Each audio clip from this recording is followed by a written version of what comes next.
Wednesday Word. Welcome sa bawat isa at I believe na lahat tayo ay ready na i-absorb ang salita ng Panginoon ngayong gabi na nakalaan para sa ating lahat. Alam niyo ba na ang salita ng Diyos ay pwedeng sirain ang buhay ng anak ng Diyos? Ano ibig sabihin, Pastor? Ang buhay ng Kristiyano ay pwedeng sirain ng salita ng Diyos. Ulit. Ang buhay ng Kristiyano, ang buhay ng mga anak ng Diyos ay pwedeng sirain ng salita ng Diyos. Yung sirain, meron yung quote-unquote ha, quote-unquote, hindi yung talagang sirain na talagang siya yung mananadya. We will explain later why we as Christians are being destroyed by the Word of God. Simple ba yung Pastor? Salita ng Diyos yun eh. Di ba na salita lang siya nagbibigay buhay? Bakit mo sinasabi na pwede naming ikapahamak? Yes. Kaya ang tanong natin, paano ang salita ng Diyos ay ipinapahamak ang mga anak ng Diyos? At paano nangyayari yun? How come that the children of God are being destroyed by the Word of God?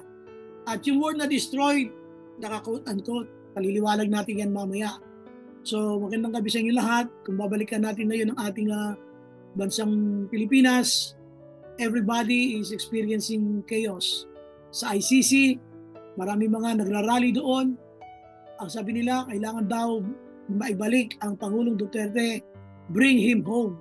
Hindi na sinasabi ng mga ibang prayer rally sa Pilipinas, ibalik daw ang ating Pangulong Duterte. Ang sabi naman ng Malacanang, ang pagkakaaresto sa kanya through ICC ay nasa batas at nasa tamang proseso, kaya hindi natin ito pwedeng pakialaman sa ngayon. Kaya palitan ng mga salita, palitan, paratingan ng mga salita, at maririnig nyo dyan ang mga salitang hindi kaaya-aya. Pati ang mga supporters, nag-aaway, pati mga magkakaibigan, nagkakaroon ng usapin, nagkakaroon ng unfriend, ina-unfriend yung ibang friends pag nalaman na siya ay nakapanalig sa kabila. So ngayong gabi ay pag-uusapan lang natin, pati mga friendship, even relationship within the family are being destroyed. Kaya ngayong gabi, pag-usapan natin, pwede ba na ang salita ng Diyos mismo ay talagang kayang sirain ang buhay ng mga anak ng Diyos? Pwede. Kaya ngayong gabi, samahan niyo ako sa Jeremiah chapter 18. At titingnan natin dito kung paano ang sabi ng Bible, yung mga pinangakuan kong pagpapalain, mga pinangakuan ko na kayo ay aking bubuin kapag kayo ay hindi tumalikod sa inyong kasalanan. Sabi niya, pag-iisipan kong muli ang maganda kong plano para sa inyo. At kayo naman, sabi niya, na mga sinabihan kong mapapahamak kayo. Pero kayo nagsisi at tumalikod sa inyong kasalanan, ay hindi ko na itutuloy ang plano ko na kayo mapahamak. At sinabi niya rin na mananatili ako sa aking sinabi na yung mga talagang mapapahamak ay talagang mapapahamak. At yung aking papatawarin ay makakaranas talaga ng pagpapatawad. So tayo lahat ay yumuko. Bago natin tayo yumuko, iyukuan mo muna natin salita ng Diyos. Jeremiah chapter 18. Ito sabi ng Bible.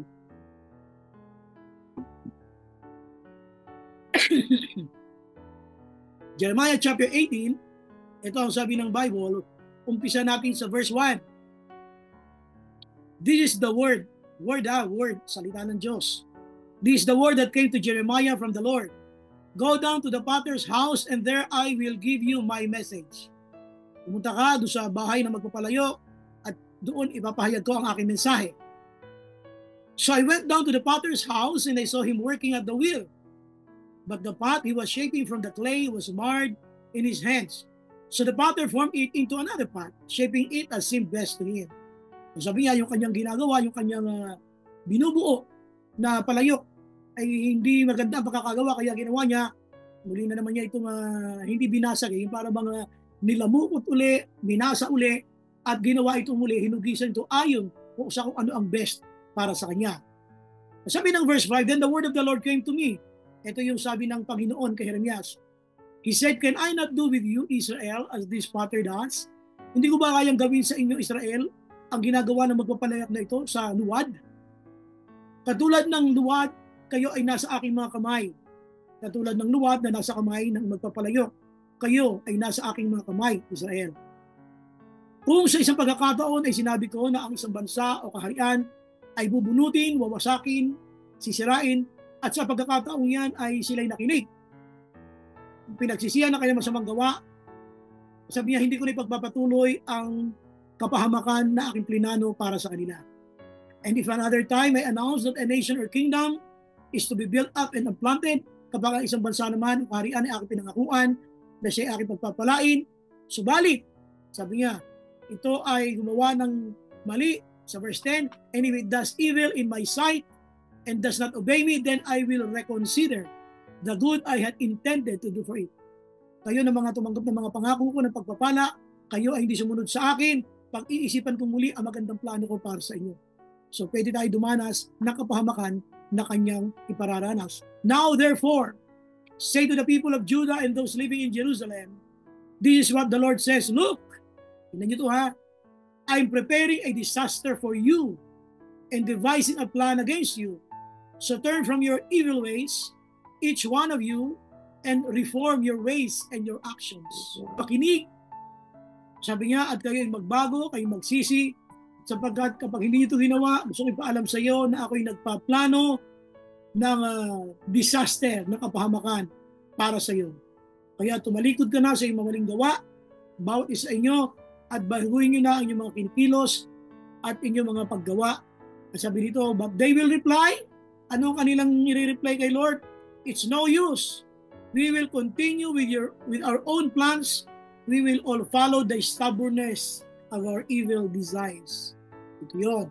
Ano sasabihin? Sabi niya, sasabihin nila, sila ay magpapatuloy kami sa mali namin gawi. Wala naman talaga magbabago. Parang wala namang mangyayari, kaya magpapatuloy namin ang katigasan ng aming mga puso. Ngayong gabi, gusto ko sabihin sa iyo, alam mo, kapatid, alam mo, ang dami mong pangakong blessing galing kay Lord. At inaasahan mong mangyari yun. Pero alam niyo ba, na ang bawat pangako ng Diyos bago natin matupad, ay may kasamang pananagutan. Kung gusto mong matupad ang pangako niyang magandang bagay sa iyo, kasama doon ang kabanalan. Subalit kung ikaw naman ay pinangakuan na ikaw ay mapapahamak at pagkatapos ay makakaranas ng kapahamakan, mga pangako ng Biblia ay hindi mo mararanasan, pero kung ikaw ay magsisisi na iyong kasalanan, ay magkakaroon ka ng kasaganaan. Kaya dalawang bagay, tayo minsan tayo mga Kristiyano masyadong naging palagay ang loob sa mga pangako ng Diyos. Mga pangako ng Diyos na kumisan nagtulak sa iyo para maging tamad. Ang sabi ng Bible, whatever you ask in my name, I will give you, sabi ni Lord. Pangako ni Lord yan, mahinig ko sa pangalan niya, ibibigay niya, ano naging resulta sa'yo? Naging tamad ka. Umasa ka na lang ng umasa, hindi ka na gumalaw, hindi ka na kumilos. Yung iba naman, siguro hindi na ako patatawarin ni Lord, kaya lang, sa takot niya, nagsisi siya ng kanyang kasalanan. Kaya siya na, hindi mo kailangan pagpapalain ni Lord, pinagpala ng Panginoon. Kaya ang gabi, pag-isipan niyo mabuti. Ang salita ng Diyos, pwede kang quote-unquote mapahamak kapag hindi mo naintindihan ang kaakibat na pananagutan sa bawat kanyang pangako. So, paano nangyari na ang salita ng Diyos ay pwedeng maging dahilan na ikapahamak ng mga anak ng Diyos? Number one, yung tinatawag na clemency. Ang clemency ay it's a legal term na ibinibigay ito ng isang judge kapag gusto niya kahabagan. Ang gusto niya kahabagan. Kapag ang gobyerno ay naggagawad ng clemency sa mga nagkasala, sa mga makakaliwa, makakanan, mga tumraidor sa gobyerno, yung tinatawag na clemency. Ibig sabihin a disposition to be kind and compassionate. A disposition to be forgiving. Kuminsan ang tingin natin sa Diyos ay because God is a God of love, God is also a God who forgives. Tandaan ninyo sa Bible, ang Diyos natin ay Diyos na mapagpatawad. Tama. Pero wag niyong iisipin na ang Diyos natin ay dahil siya Diyos ng pag-ibig, hindi niya kayang maghatid ng mga tao papuntang impyerno. Alam niyo ba, ang clemency ay isang katatayuan ng Diyos na pwede siyang maging mabait sa iyo, pwede siyang maging mahabagin sa iyo, Yun yung sinasabi natin na akala mo na lang lagi, siya ay pagpapatawad sa iyo. Kapag ang kasalanan ay palagi na lamang inuulit, ito yung intentional sin, ito yung mga habitual sin, kapag yan ay palagi na lang natin inuulit, mapapahamak ang iyong Christian life sapagkat mamamali ka ng paghawak sa salita ng Diyos. Clemency, kaya magpatawad. Ano man ang kasalanan natin, kaya patawarin ng Diyos. Kaya lang naaabuso yan ng mga Kristiyano. Dahil ang Diyos ay Diyos ng pag-ibig, ang tingin mo, hindi siya maglalagay ng tao sa impyerno. Tandaan nyo, ang impyerno ay para kay Satanas lamang. Pero sa mga taong hindi kikilala sa Diyos at hindi hingi ng tawad sa Kanya, hanggang sa dumating yung point na hindi na siya magbago, siya ay mapapahamak at kasama siyang makaka-fellowship ni Satan doon sa impyerno. Kaya isipin mabuti, kumusta ka? Paano mo tinitingnan ng Diyos? Ang Diyos ba ay, ang tingin mo lang ay Diyos na mahabagin? Hindi mo ba nakikita na ang Diyos ay makatwiran? Hindi mo ba nakikita na ang Diyos ay just? God is a just God. God forgives sin but He will never tolerate sin. Ang Diyos natin ay Diyos na mapagpatawad, pero hindi niya kailanman kukonsintihin ang kasalanan na nasa atin. Kaya kung isipin nyo ito mabuti, the first thing that will destroy a Christian, yung word na clemency. Di ba, ang tingin mo ang Diyos, lagi ka na lang patatawarin. Ang tingin mo ang Diyos na lang, lagi ka na nakahahabagan. Tandaan nyo, may timetable si Lord. Kapag sa timetable ni Lord, hindi ka nagbago, hindi ka nagsisi, hindi mo binago ang iyong mga gawi, mararanasan mo yung kapahamakan na hindi mo dapat naranasan. Basahin natin ang sabi ng Bible. Basahin natin ang sinabi niya sa verses 9 and 10. At saka yung 7 and 8. Umpisa natin yung verses 7 and 8. Sabi niya sa verses 7 and 8, if any time I announce that a nation or kingdom is to be uprooted, torn down, and destroyed, sabi niya, pag sinabi ko sa isang pagkakataon ng isang bansa o kaharian ay bubunutin at wawasakin, subalit ang bansang yan na aking binigyan ng babala ay nagsisi ng kanyang kasalanan, then I will relent. Ito sabi niya, babaguhin ko and not inflict. Hindi ko papayagan na mangyari ang kapahamakan na aking plinano para sa kanya. Ibig sabihin, kapag ang isang Kristiyano ay matigas ang ulo, hindi nagsisisi ng kasalanan niya, patuloy na nabubuhay sa kasalanan, ang Diyos ay may nakaplano sa atin na disaster. Kaya nga, ang sinasabi lang natin dito, huwag mo laging iisipin ng Diyos ay mapagpatawad. Kasi yung isipin mo na ang Diyos ay mapagpatawad, kung minsan ang resulta sa iyo, hindi ka na magbabago.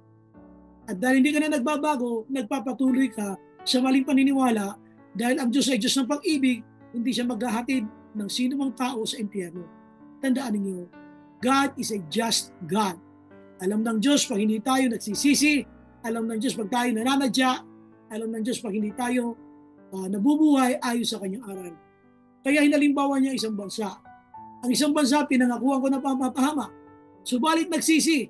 Sabi ng Bible, hindi ko na itutuloy ang kapahamakan na plinano ko sa kanya. Ganon ka rin. So huwag mo iisipin na walang correction ng Diyos. Kuminsan si Lord pag nag-correct sa atin, masakit. Kuminsan si Lord pag nag-correct sa atin, hindi mo na magugustuhan. Nasasaktan ka talaga. Pero tandaan nyo, yung word na clemency, kakayanan ng Diyos na maging mabait, kakayanan ng Diyos na maging mahabagin. Huwag mo laging titingnan yun. Tandaan mo, ang Diyos ay Diyos na matuwid. Kaya kapag hindi mo sineryoso ang iyong Christian life at hindi ka humingi ng tawad lagi araw-araw sa Panginoon at patuloy tayong nabubuhay sa pagkakamali, mapapahamak ikaw na anak ng Diyos. Number 2, ano pa?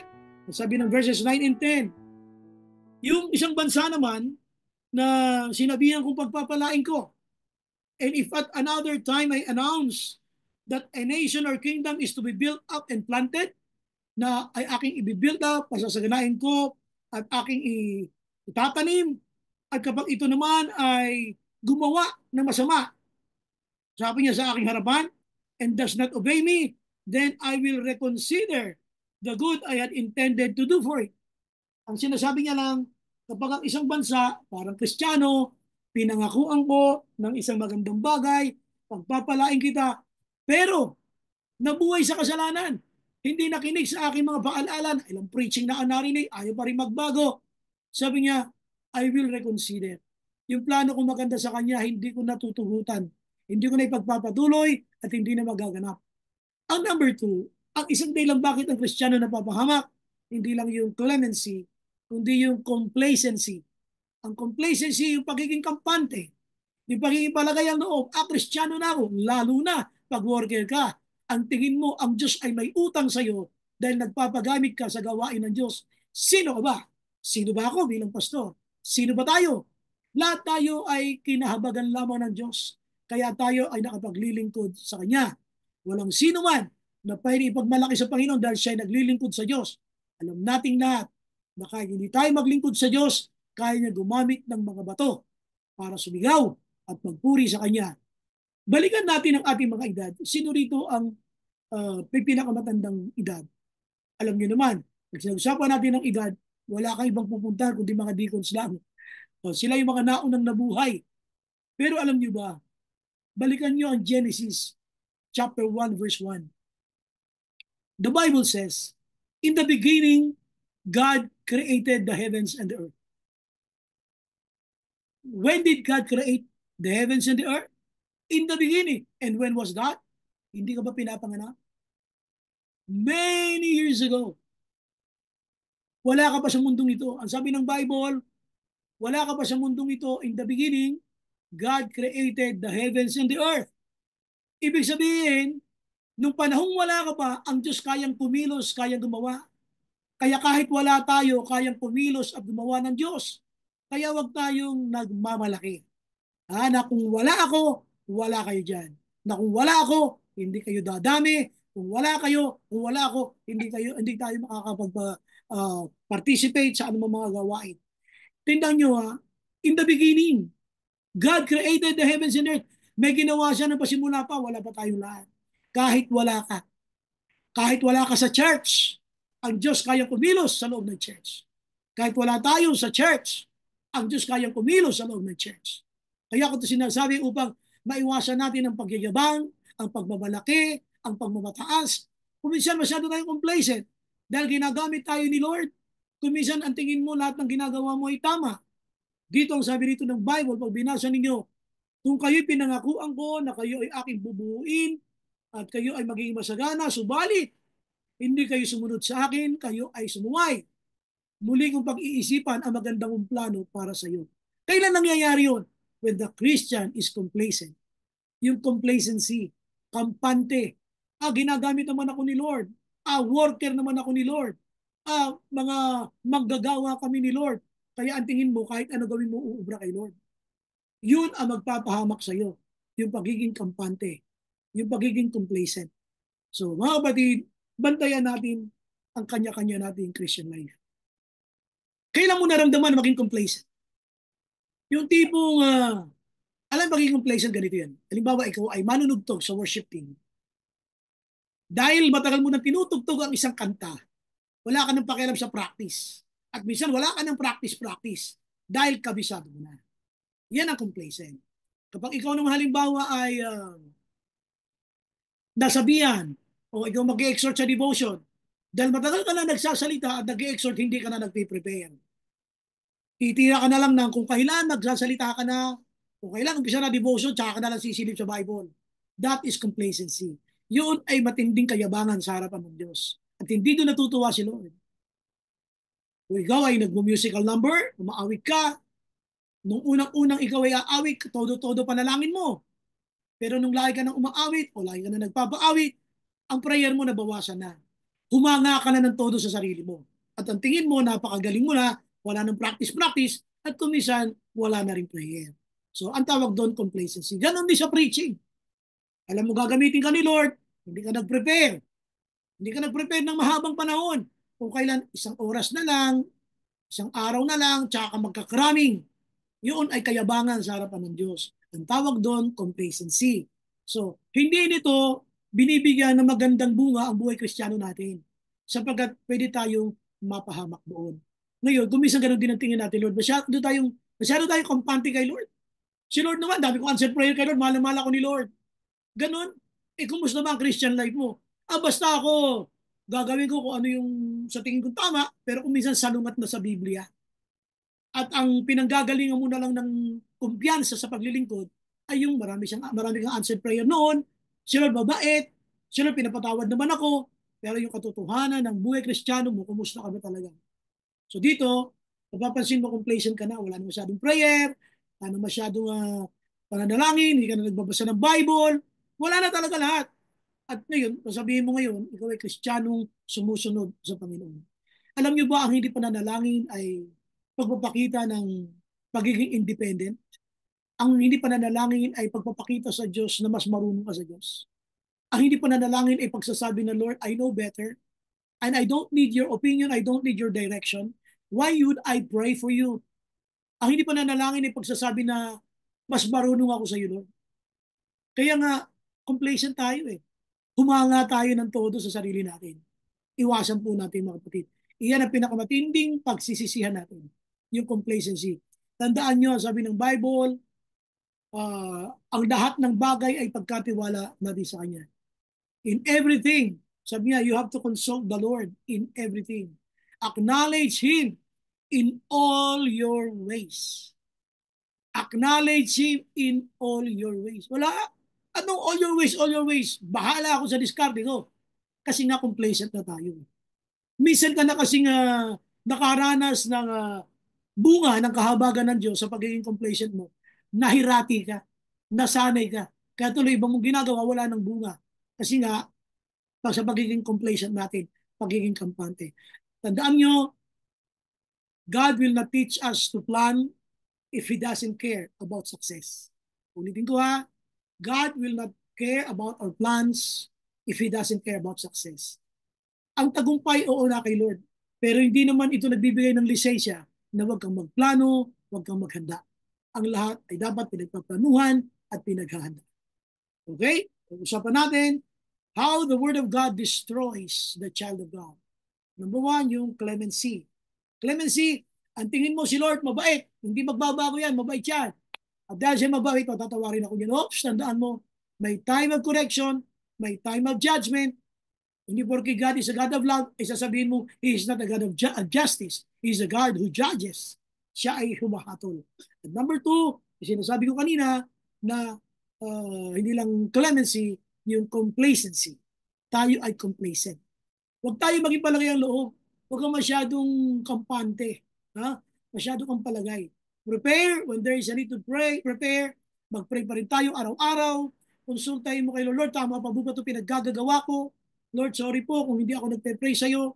Yung mga plano ko, Lord, puro isip ko, ginagamit ko, Lord, sorry po. Lord, sorry, hindi ako nakikinig sa'yo. Ang lagi kong ginagamit, isip ko. Lord, please, help me to listen from you, Lord. Manguna po kayo, samahan niyo po ako. Amen? And number three, samahan niyo ako sa sinasabi ng Bible dito sa verse 12. Verse 12. Ano sabi ng verse 12? Basahin natin. Bago natin basahin yung verse 12, umpisahan natin yung 11. Now therefore, ayan na, kinukonclude na ni Lord, therefore na. Now therefore, pagkatapos yung banggitin yung clemency at yung complacency, now the Lord is in a conclusive mode. Ang sabi niya, now therefore, say to the people of Judah and those living in Jerusalem, this is what the Lord says. Look, wow, I'm preparing a disaster for you and devising a plan against you. Wow. Alam niyo ba yun? Pinagpaplanuhan ng Diyos ang kapahamakan mo. Pinagpaplanuhan ng Diyos ang pagbagsak mo. At ang sabi dito ng Bible, so, turn from your evil ways. Sinasabi niya, mapapahama ka. Kaya, talikuran mo na ang iyong mga gawi. So, turn from your evil ways, each one of you, and reform, baguhin mo na, and reform your ways and your actions. Baguhin mo na ang iyong mga pag-ugali at ang iyong mga gawi. So, ano yung pangatlo dito? Pangatlo dito yung tinatawag ko na constancy. Pag sinabing constancy, unchanging. Kung minsan ayaw natin magbabago, ayaw natin ng correction. Di ba may kasabihan na, the only constant in this world is change. Ang tanging permanente lang dito sa mundo ay pagbabago. You can see contrast. Pag sinabing constant, firm, unchanging. May mga Kristiyanong unchangeable. Kahit nakukonvict na, ayaw pa rin magsisi. Kahit kinakausap na ni Lord, ayaw pa rin talagang lumapit sa Panginoon. Dito ayan ang sinasabi ni Lord, oh. Anong, pagkatapos silang marinig itong paalala na to, ano ang sabi nila? Sunod natin yung kasunod na verse. Sabi ito ng Bible, but they will reply, verse 12, but they will reply, it's no use. We will continue with our own plans.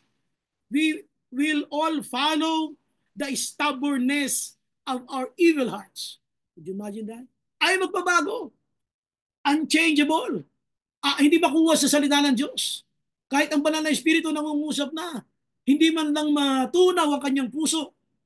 Kahit ang Panginoon nangungusap na, ayaw pa rin nating makinig sa sinasabi ng Panginoon sa atin. Kumusta ka? Kailan nadurog ang puso mo sa presensya ng Diyos? Kailan mo sinabing, Lord, magbabago na po ako? Kailan mo tinaas ang kamay mo? Kailan ka huling lumuhod sa Diyos? Kailan ka huling nag-respond nung marinig mo salita ng Diyos, lumuhod ka kaagad? Lord, sorry po. You're talking to me, you're speaking to me. Alam nyo, yung office ko sa church, yung office ko dito sa akin, dito sa Cubao, alam nyo kaya ako ito kinukwento? Ang liit lang ng office ko doon eh. Saksi, ilang beses ako itong lumuluhod sa Panginoon. Lord, sorry. Ito pagpapagawa lang ng ating church, iniiyakan ko si Lord. Lord, bigyan mo kami ng budget para dito, Panginoon, para sa stage mo. Lumuluhod ako dyan, iniiyakan ko si Lord, kaya nakakatuwa ang Panginoon, kahit pa paano, tapos na yung stage. Kulang na lang talaga dyan yung drop lights at saka track lights. But the only thing that I'm saying is this, huwag kang maging kampante. Ang sabi ng Book of Hebrews, basahin nyo, kapag narinig mo ang salita ng Diyos, huwag mong pagmatigasin ang iyong puso. Kapag narinig mo ang salita ng Diyos, huwag kang magmatigas. Let the Lord speak to you. Let the word of God penetrate your heart. Let the Spirit of the Lord melt your heart. Huwag magmatigas. Huwag tayong yung tigas-tigasan. Huwag. Huli na huwag tigas-tigasan. May judgment. My judgment. Kaya kung nararamdaman mo ngayon kinakausap ka ni Lord, pagkatapos ng Wednesday word na to, usap kayo ni Lord, Lord, it's me. Lord, sorry po. Lord, I want to be changed. Gusto ko mabago, Lord. Hindi ito ang buhay na gusto ko. Hindi ito ang buhay Kristiyano na gusto ko. Baguhin mo ako, Panginoon. Kaya nga, ayaw mo magpabago. Kaya ang salita ng Diyos na naririnig mo, ayaw mo magpabago. Kaya ka napapahama. Ayaw magpabago eh. Naririnig mo salita ng Diyos, kinukonvict ka ngayon eh. Kinukonvict ka ngayon. Ayaw makinig. Ayaw magpabago. Ano sabi nila? They will reply, it's no use. We will continue. Sabi niya, to do our own plans. We will continue to do our own plans. They will reply, sabi niya, we will continue to do our own plans. Sarili ko pa rin plano ang susundin ko. Anong sabi dito ng Bible? There's no use. At ang masakit dyan, pag binasa natin yung pagkatapos silang sabihin yun, na it's no use, sabi nila, we will continue with our own plans. We will all follow the stubbornness of our evil hearts. Grabe. Kapatid, magbago ka. Makinig ka sa banal na Espiritu. Nangungusap siya sa iyo ngayon. Talk to the Lord after na Wednesday word. This message is for everyone. Alam niyo ba ang church natin, habang ang church natin ay inaayos ni Lord, in numbers, numerically, by God's grace, nadagdagan tayo.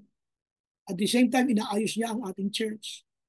Sana ang maramdaman nating lahat ay maging mababa. Hindi yung, ay, ito na yung church namin, nadagdagan na kami, walogin ng Panginoon, lalamig na rin itong aming church.